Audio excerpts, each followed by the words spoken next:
Bond দাওয়ান বাগি আছে না আমাদের বাংলাদেশে, ঢাকাতে আছে বন্ড দাওয়ান বাগি। উনি পীর দাবি করে, শুধু পীর না, উনি দাবি করে মা ফাতেমার হাজব্যান্ড উনি। আস্তাগফিরুল্লাহ। শুধু আপনারা ভিডিওটা বিস্তারিত পুরো দেখবেন, ভালো লাগলে শেয়ার করে দিবেন, অন্যকে দেখার সুযোগ করে দিবেন। আর এই কাফেরের জন্য কি বলা দরকার, কি করণীয় দরকার, ওনার যে রজা আছে যেটা বলে ওনার মাজারটা ভাঙার জন্য প্রশাসনের দৃষ্টি আকর্ষণ করে বলছি যে ভিডিওটা এর জন্য শেয়ার করবেন আর বিস্তারিত শুনেন, সবাই শুনবেন। আপনাদের বিশ্বাস হয় আমার স্ত্রী যে রাসূলের মেয়ে ছিল? বিশ্বাস হলো না? উনি মা ফাতেমা ছিলেন, আবার আপনাদের দয়াল ছিলেন। নাম মাহবুবে খোদা সর্বস্তরে যিনি বিভিন্ন ভ্রান্ত আকীদা প্রতিষ্ঠা করেন, যা মানতে গিয়ে পথভ্রষ্ট হয়েছে শত শত মুসলমানরা। এই ভণ্ড বলতেন, শুধু আমিই নই, আমার স্ত্রী কন্যা সহ মাধ্যমে দেওয়ানবাগীর পীর সাধারণ মানুষকে কাফের বানিয়েছেন। তবে আফসোসের কথা হচ্ছে, দেওয়ানবাগীর পীরের আস্তানা এখনো টিকে আছে। অবশ্য এর শাস্তি আল্লাহ তাকে দুনিয়াতেই দিয়েছিলেন। 2020 সালে মৃত্যুর আগে তার পেট হয়ে গিয়েছিল তিমি মাছের মতো। তাকে দেখলে মনে হতো বড় কোনো খড়ের গাদা টানছেন।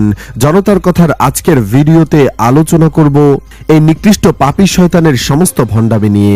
চলুন জেনে নেওয়া যাক কেন আল্লাহ দুনিয়াতে তার উপর গজব নাজিল করেছিলেন।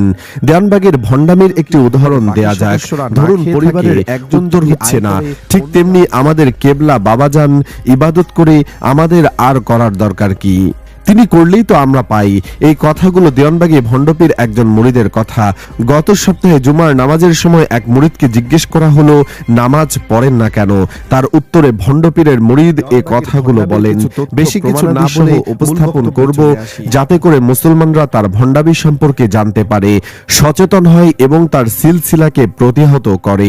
এই ভণ্ডপীর দেওয়ানবাগীর নাম মাহবুবে খোদা, সর্বস্তরে দেওয়ানবাগী নামে পরিচিত। জন্ম 27 অগ্রহায়ণ 1356 বাংলা মোতাবেক, 14 ডিসেম্বর 1949 ইংরেজি। জন্মস্থান ব্রাহ্মণবাড়িয়া জেলার আশুগঞ্জ থানাধীন বাহাদুরপুর গ্রামে। পিতা সৈয়দ আব্দুর রশিদ নিজ এলাকায় তাল শহর কারিমিয়া আলিয়া মাদ্রাসা থেকে ফাজিল পর্যন্ত পড়াশোনা করে ছাত্র জীবনে ইতি টানেন।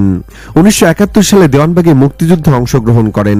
স্বাধীনতার পর তার 3 নং সেক্টরের কমান্ডার শফিউল্লাহ সাহেবের সুপারিশে সেনাবাহিনীর 15 নং বেঙ্গল রেজিমেন্টে ইমামতির চাকরি নেন।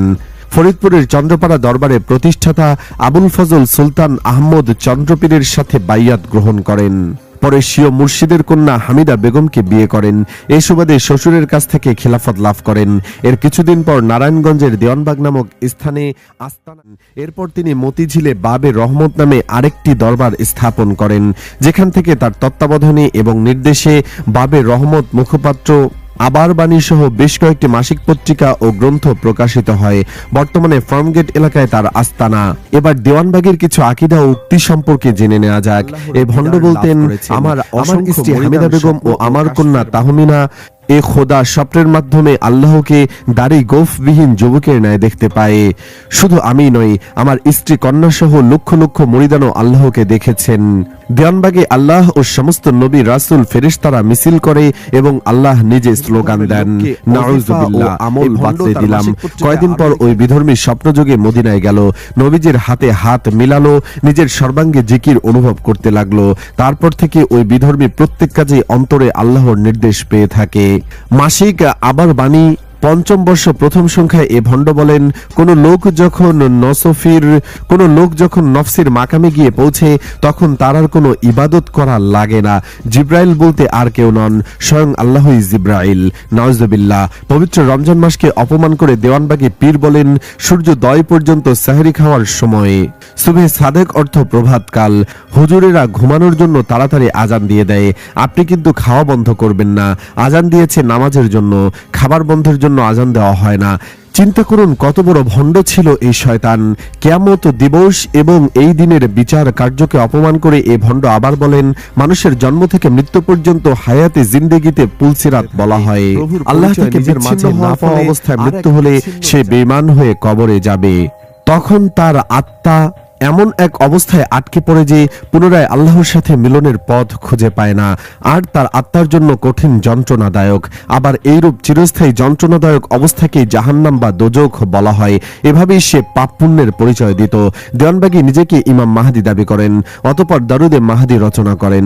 দরুদে মাহদি হচ্ছে আল্লাহুম্মা সাল্লি আলা সাইয়্যিদিনা মুহাম্মাদি ওয়া আলা ইমাম মাহদি রহমাতুল্লাহি আলাইহি ওয়া সাল্লিম।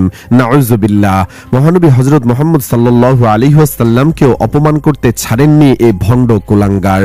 একবার সে বলে, ময়লার স্তূপের অর্ধমৃত এবং বিবস্ত্র অবস্থায় রাসূলুল্লাহ সাল্লাল্লাহু আলাইহি ওয়াসাল্লামকে দেখেছি। নাউযুবিল্লাহ। দেওয়ানবাগী 1989 সালে নাকি একটি ব্যতিক্রমধর্মী স্বপ্ন দেখে ফেলেন। এক স্বপ্নের সম্পর্কে তিনি বলেন, এই স্বপ্ন সম্পর্কে তিনি 2008 সালে বলেন, আমি দেখি ঢাকা ও ফরিদপুরের মধ্যবর্তী স্থান জুড়ে এক বিশাল বাগান। এই বাগানে আমি একা একা হেঁটে বেড়াচ্ছি। হঠাৎ বাগানের এক স্থানে একটি ময়লার স্তূপ আমার চোখে পড়ে। আমি দেখতে পাই এই ময়লার স্তূপে রাসূল সাল্লাল্লাহু আলাইহি ওয়াসাল্লামের প্রাণহীন দেহ মোবারক পড়ে আছে। তার মাথা মোবারক দক্ষিণ দিকে আর পা মোবারক উত্তর দিকে উদ্ধার করার জন্য পেরেশান হয়ে গেলাম। আমি এগিয়ে গিয়ে তার বাম পায়ের হাঁটুতে আমার ডান হাত স্পর্শ করলাম। সাথে সাথে তার দেহ মোবারকে প্রাণ ফিরে এলো। তিনি চোখ মেলে আমার দিকে তাকালেন। মুহূর্তের মধ্যে রাসূল সাল্লাল্লাহু আলাইহি ওয়াসাল্লাম সুন্দর পোশাকে সুসজ্জিত হয়ে গেলেন। তিনি উঠে বসে হাসি মুখে আমার দিকে তাকিয়ে বললেন, হে ধর্ম পুনরুজ্জীবন দানকারী, ইতিমধ্যে আমার ধর্ম আরো 5 বার পুনরুজ্জীবন লাভ করেছে। একথা বলে রাসূল সাল্লাল্লাহু আলাইহি ওয়াসাল্লাম উঠে দাঁড়িয়ে হেঁটে হেঁটে আমার সাথে চলে এলেন। এরপর আমার ঘুম ভেঙে গেল। নাউযুবিল্লাহ। এমনই অসংখ্য আল্লাহ বিরোধী লেখা তার রয়েছে।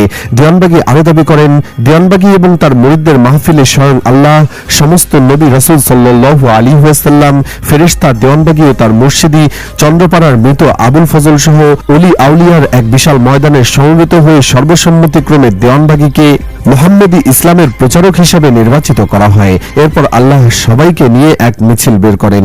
মুহাম্মদী ইসলামের 4টি পতাকার 4 জনের যথাক্রমে আল্লাহ, রাসূল সাল্লাল্লাহু আলাইহি ওয়াসাল্লাম, দেওয়ানবাগী এবং তার পীরের হাতে ছিল। আল্লাহ, দেওয়ানবাগী ও তার পীর প্রথম সারিতে ছিলেন, বাকি সবাই পিছনে ছিল। আল্লাহ তাআলা নিজেই স্লোগান দিচ্ছিলেন, মুহাম্মদী ইসলামে আলো ঘরে ঘরে জ্বলো। লেখাটি সাপ্তাহিক দেওয়ানবাগী পত্রিকা থেকে প্রকাশিত। তাকে জিজ্ঞেস করা হলো, আপনার উপর তো হজ ফরজ, আপনি হজ করেন না কেন? সে বলল, জিবরাইল আলাইহিস সালাম আমার ঘরে কাবা শরীফ নিয়ে আসে এবং আমি ঘরে বসে হজ করি। চিন্তা করেন কত বড় ভণ্ড এই শয়তান। এই ভণ্ড দেওয়ানবাগীর বিরুদ্ধে জাপা চেয়ারম্যান এরশাদের স্বাক্ষর নকল করারও অভিযোগ রয়েছে। এই ভণ্ড দেওয়ানবাগী পবিত্র কোরআনের 430টি আয়াত অস্বীকার করেছেন। সে একটি বই লিখে, আল্লাহ কোন পথে, এই বইয়ে 21 পৃষ্ঠা সে লিখেছে, আমি আল্লাহকে দেখেছি, দাড়িও নাই, গোঁফও নাই। 21 বছরের যুবক। নাউযুবিল্লাহ। এই বইয়ের 96 নম্বর পৃষ্ঠায় এই ভণ্ড লিখেছে, গন্ধম ফল কোনো ফল নয়। মা হাওয়ার গুপ্ত অঙ্গে গন্ধম ছিল। আদম আলাইহিস সালাম এটা বেলাজার মতো গ্রহণ করে বেঈমানি হয়েছে। এই কথিত পীরের বিরুদ্ধে জমি দখলের অভিযোগ রয়েছে। আর এজন্যই আল্লাহ তাকে মৃত্যুর আগে দুনিয়াতে জাহান্নামে সাজা ভোগের ব্যবস্থা করেছিলেন। সুপ্রিয় দর্শক, আপনি কি চান এই ভণ্ড পীরের আস্তানা যেন সরকার ঘুরিয়ে দেয়? কমেন্ট বক্সে জানিয়ে দিন আপনার মূল্যবান মতামত। ভিডিওটি ভালো লাগলে লাইক দিন ও শেয়ার করুন। ধন্যবাদ।